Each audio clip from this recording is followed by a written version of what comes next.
El día que perdí mi trabajo, mi hijo me dijo que solo era una carga, y me echó como si fuera basura. Esa frase aún arde en mi pecho. No porque fuera gritada.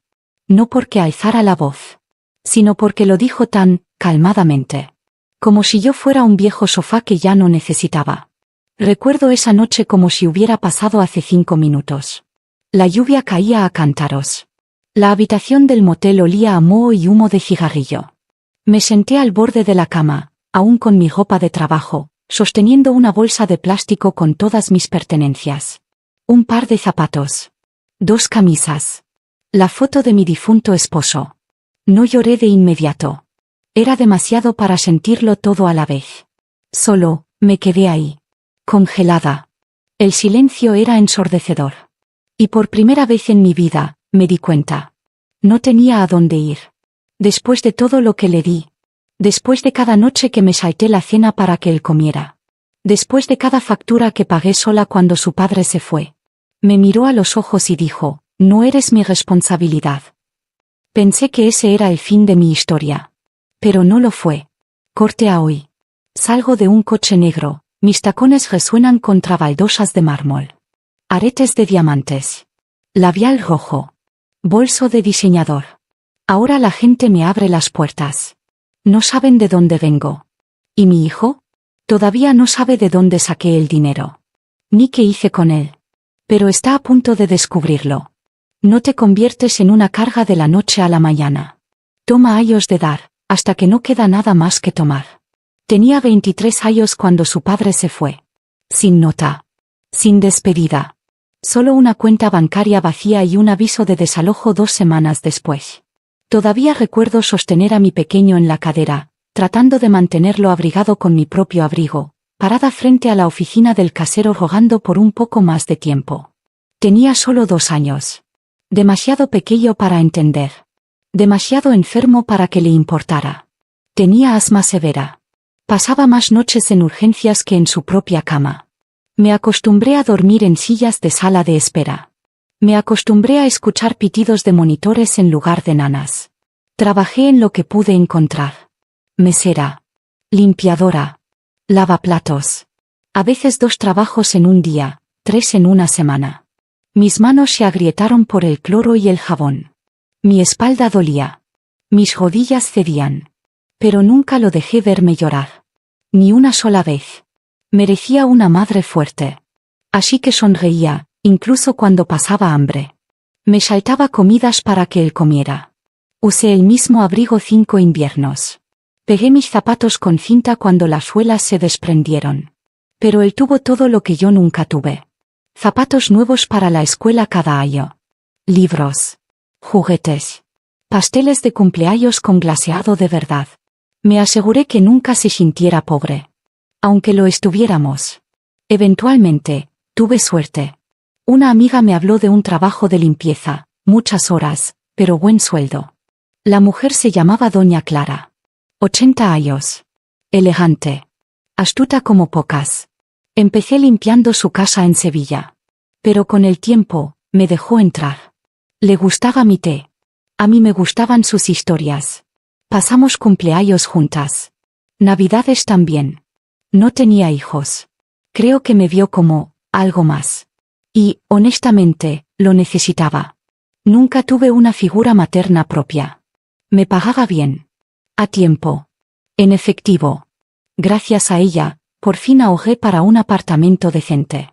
No éramos ricos, ni cerca, pero por primera vez, estábamos estables. Seguros. Pasaron 15 años así. Ella se debilitaba. Yo me quedaba. No porque tuviera que hacerlo. Sino porque quería. Le debía más de lo que ella sabía. Mientras tanto, mi hijo crecía también. Niño brillante. Callado. Siempre con un libro en la mano. Hice turnos extra para enviarlo a la universidad. Entró en una buena. Lejos de casa, en Barcelona. Lloré el día que lo dejamos allí. Lágrimas de orgullo. Lágrimas de esperanza. Pero cuando volvió, algo había cambiado. Sus abrazos eran más cortos. Su voz más fría. Empezó a llamarme menos mamá y más tú. Nunca preguntaba por mi día. Ya no me agradecía. Al principio pensé que era estrés. Pero en el fondo, lo sabía. Ya no le era útil. Y algún día, dejaría de fingir que le importaba. No sabía cuán pronto llegaría ese día. No esperaba que ese día fuera su último. Doña Clara tomó su té por la mañana, como siempre. Incluso elogió mis bollitos de limón. A mediodía, ya no estaba. La encontré sentada plácidamente en su silla favorita, libro en el regazo, gafas ladeadas. Parecía que solo dormía. Pero lo supe. Antes de tocar su mano, lo supe.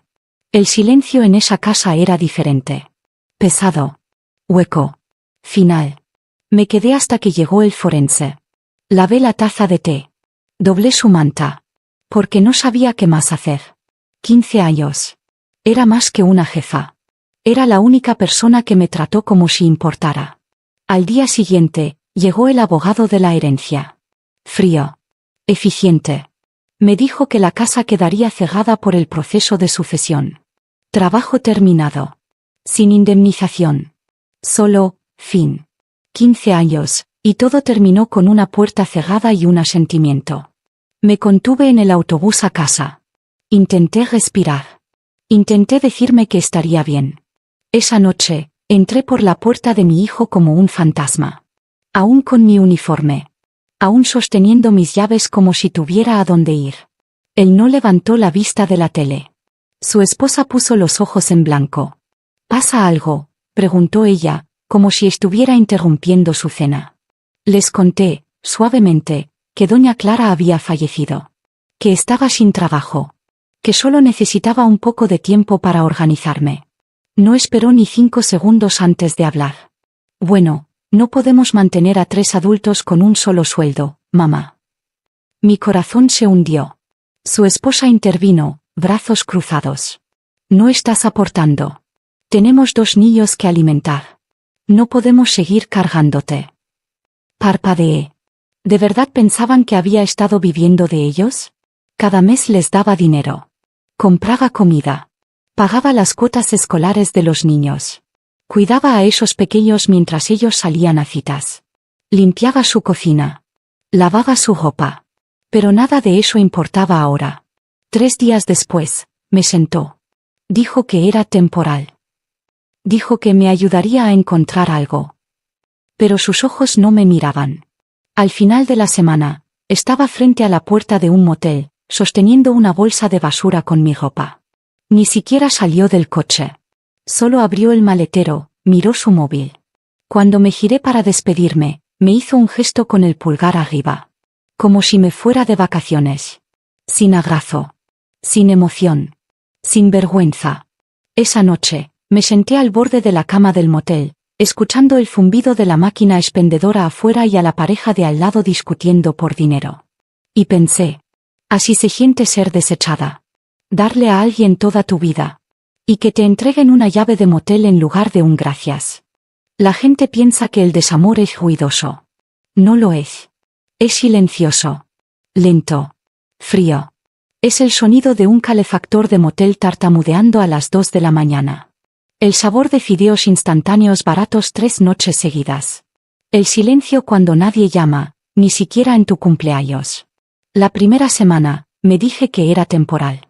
Que mi hijo llamaría. Que se daría cuenta de lo que hizo. Tal vez lo había malentendido. Pero los días se convirtieron en semanas. Y todo lo que recibí fue silencio. Vendí mi anillo de boda primero. Lo empeñé por suficiente para pagar otra semana en el motel y algo de comida. Se sintió como perderlo de nuevo. Luego fue mi collar. Luego los pequeños pendientes de oro que me compré cuando cumplí 40. Todo se fue. Solicité trabajos. Restaurantes. Supermercados. Incluso limpieza. Pero cuando veían mi edad, y que no terminé el instituto, sonreían cortésmente y decían que guardarían mi solicitud en archivo. Ese archivo debía ser un cubo de basura. Caminaba a casa cada día con ampollas en los zapatos y cartas de rechazo en mi bolso. Las noches eran peores. Frías. Solitarias. Me sentaba en la oscuridad, envuelta en una manta fina, y miraba fotos viejas en mi móvil. Imágenes de mi hijo cuando era pequeño. Su sonrisa con dientes separados. sus bracitos alrededor de mi cuello. Quería gritar, ¿a dónde fue ese niño? Luego llegó mi cumpleaños. No esperaba mucho. Solo, tal vez un mensaje. Una llamada. Una palabra amable. Pero el día pasó como cualquier otro. Sin mensajes. Sin llamadas perdidas. Nada. Esa noche, abrí Facebook. Y ahí estaba. Una foto de él y su esposa. En un restaurante elegante. Ella sostenía una copa de vino. Él la rodeaba por la cintura. Se veían felices. Cómodos. Sin un ápice de culpa. El pie de foto decía: agradecido por mi verdadera familia. No los cambiaría por nada. Miré la pantalla por mucho tiempo. Luego dejé el móvil y empecé a temblar. Mis manos. Mi pecho. Mi voz. Intenté contenerme. Pero las lágrimas llegaron de todos modos. Rápidas. Calientes. Feas. Lloré como no había llorado en años. El tipo de llanto que te vacía. Que te deja hueca. Y en algún momento de ese instante roto, susurré. Le di todo, y ahora no soy nada para él. No era solo desamor. Era borrarme. Como si nunca hubiera importado. Como si nunca hubiera existido. Pero aquí está la cosa sobre tocar fondo. No hay otro lugar a donde ir, más que hacia arriba. Habían pasado 4 meses desde el motel. 4 meses de sobrevivir a duras penas. De silencio. De vergüenza. De ser invisible. Dejé de contar los rechazos. Dejé de revisar mi móvil. Incluso dejé de esperar. Así que cuando recibí la llamada, casi no contesté. Era de un bufete de abogados. Pensé que era una estafa.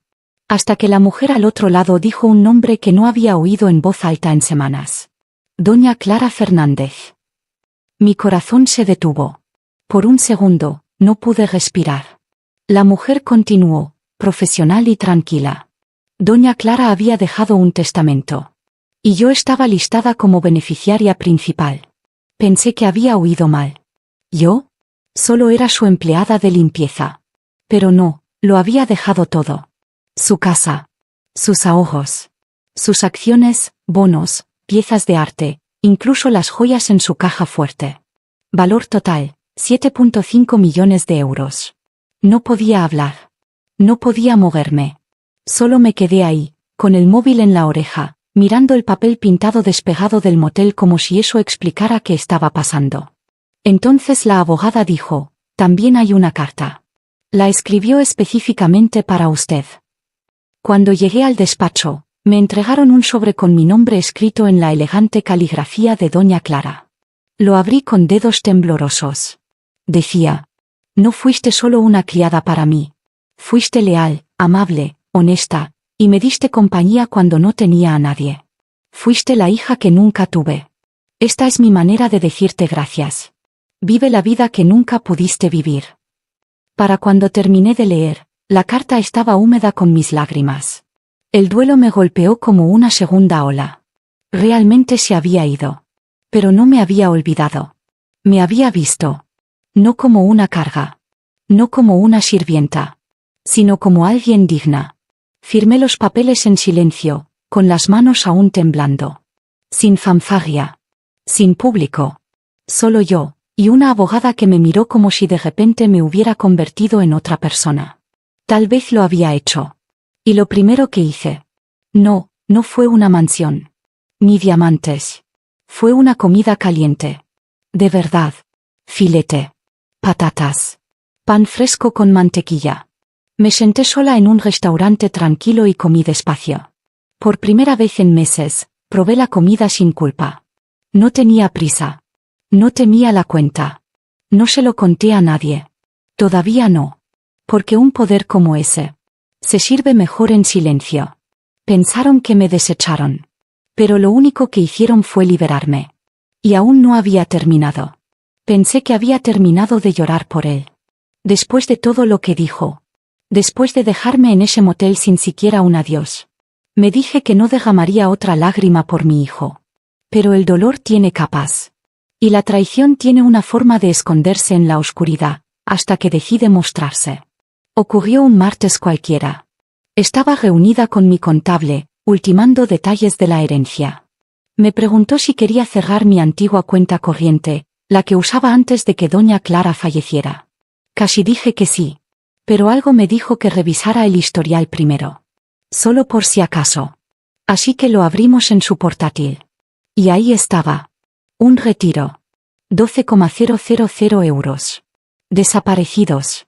3 días antes de que mi hijo me echara. Mi estómago dio un vuelco. Nunca lo autoricé. Nunca lo retiré. Pedí al banco que lo rastreara. Misma dirección IP. Misma ciudad. Mismo apellido. No quería creerlo. Pero en el fondo, ya lo sabía. Él lo tomó. Robó lo último de mis ahorros antes de desecharme. Y empeora. Abrí Facebook esa noche. Su esposa acababa de subir fotos nuevas. Estaban de vacaciones. Un yate. Cócteles. Platos de cena de 5 estrellas. Ambos sonriendo como si hubieran ganado la lotería. El pie de foto decía: por fin tomándonos tiempo para nosotros. Nos lo merecemos. Ese dinero era mi fondo de emergencia. El dinero que iba a usar para sobrevivir. Para comer. Para mantenerme caliente. Para vivir. Ellos bebían champán mientras yo comía fideos rancios. Reían en un yate mientras yo lloraba en una cama de motel. Se bronceaban bajo el sol mientras yo empeñaba mi anillo de boda para pagar el alquiler. No solo me dio la espalda. Me robó. Y luego me culpó por necesitar ayuda. Me quedé mirando la pantalla, mi corazón latiendo, no de tristeza esta vez, sino de rabia. Esto no era solo negligencia. No era solo distancia. Era crueldad. Calculada. Limpia. Fría. Esa noche, no lloré. No grité. Solo me senté en el silencio y lo dije en voz alta por primera vez. No es solo egoísta. Es cruel. Y ese fue el momento en que cambié. Algo dentro de mí se endureció. No amargura. No ira. Claridad. Enfoque. Porque ahora sabía la verdad. No cometió un error. Tomó una decisión. Y ahora, yo también lo haría. No lo confronté. No llamé. No grité. La venganza no siempre es ruidosa. A veces, la venganza más silenciosa corta más profundo. Lo primero que hice fue contratar a un abogado. No cualquier abogado. Uno de los mejores de la ciudad, discreto, implacable y valiendo cada euro. Empezamos con lo básico. Congelé todas las cuentas conjuntas que alguna vez compartimos. Incluso la que probablemente olvidó que existía. Tenía solo unos cientos de euros, pero el mensaje era claro. Ese pozo se secó. Luego pasé a la fase 2. Algo poético. Algo perfecto. Averigüé dónde él y su esposa estaban alquilando. Un edificio de apartamentos de gama media en el centro de Madrid. Bastante decente. Cerca del trabajo. Asequible. Lo que no sabían era que el edificio acababa de ponerse en venta. Y yo tenía el efectivo para comprarlo, de contado. Tomó menos de 3 semanas. Unas pocas reuniones. Unas firmas. Y así, de repente, me convertí en su casera. Por supuesto, no aparecí. No hice una escena. Dejé que el administrador de la propiedad enviara la carta oficial. Aviso de ajuste de alquiler. A partir del próximo mes, todas las unidades verán un aumento del 60% debido a la nueva propiedad y planes de renovación. Supe por el administrador después que mi hijo irrumpió en la oficina, rojo de furia, gritando que esto era injusto y repentino e imposible con 2 niños. Rogó por clemencia. Dijo que conocía al antiguo casero. Dijo que siempre había pagado a tiempo. El administrador sonrió cortésmente. Le dijo que la nueva dueña había tomado la decisión. Que era definitiva. Que no había nada que él pudiera hacer. Nunca lo supo. Todavía no lo sabe. Mientras él estaba en pánico por el alquiler, yo estaba sentada en mi jardín. Lavanda fresca. Un estanque de peces koi. El sol calentándome la cara. Pero no terminé ahí. Hice unas llamadas. Contacté con organizaciones que ayudan a madres solteras a levantarse. Mujeres como yo solía ser. Olvidadas. Sobrecargadas. Solas. Doné 100,000 euros. Anónimamente. Sin placas. Sin prensa. Sin crédito. Solo una onda silenciosa de ayuda moviéndose por el mundo. Y luego, finalmente, envié un último regalo. Un sobre pequeño y sencillo. Sin remitente. Dentro, puse 3 cosas. Primero, una copia del testamento de Doña Clara, con la página que me nombraba única beneficiaria resaltada en amarillo. Segundo, una foto mía frente a mi nueva casa. Elegante. Fuerte. Sonriendo. Una mujer que había sobrevivido a la tormenta, y salió brillando. Y tercero. La chequera vacía que él había robado. La que usó para tomar mis últimos 12,000 euros. Dejé la última página en blanco, con una nota adhesiva. En mi letra, escribí.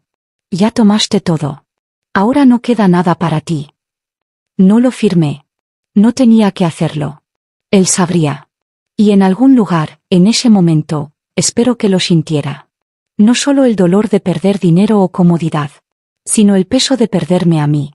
Mi nuevo hogar es silencioso de todas las maneras correctas. Sin gritos. Sin juicios. Solo olas, viento y alguna gaviota ocasional que aterriza en el balcón. Está justo al lado del mar, en la costa de Málaga. Paredes blancas. Ventanas grandes. Puedes ver el amanecer desde la cocina y las estrellas desde la bañera. Algunas mañanas, tomo té con los pies en la arena. Otros días, doy largos paseos y sonrío a extraños que no saben nada de mi pasado. Y me gusta que sea así. Río más ahora. No esa risa nerviosa que fingía frente a la esposa de mi hijo. Risa real. Del tipo que te llena el pecho y arruga tus ojos. Hay flores frescas en cada habitación. Libros apilados en las mejitas de noche. Un jardín que planté yo misma, donde nada se apresura y todo tiene tiempo para florecer. A veces me pregunto si él alguna vez lo descubrirá. Si conectará los puntos. Se dará cuenta de que la mujer que él desechó terminó siendo la dueña del edificio donde vive. Que mientras él lloraba por el alquiler, yo reconstruía mi vida, una victoria silenciosa a la vez. No se ha disculpado. Pero ya no estoy esperando. Esa parte de mí, la que suplicaba ser amada por él, se fue. Y en su lugar está una mujer que finalmente, de verdad, entiende su propio valor. Le di todo. Cada hora. Cada pedazo. Cada sueño. Y cuando no me quedó nada que dar, él me mostró exactamente quién era. Así que lo dejé ir.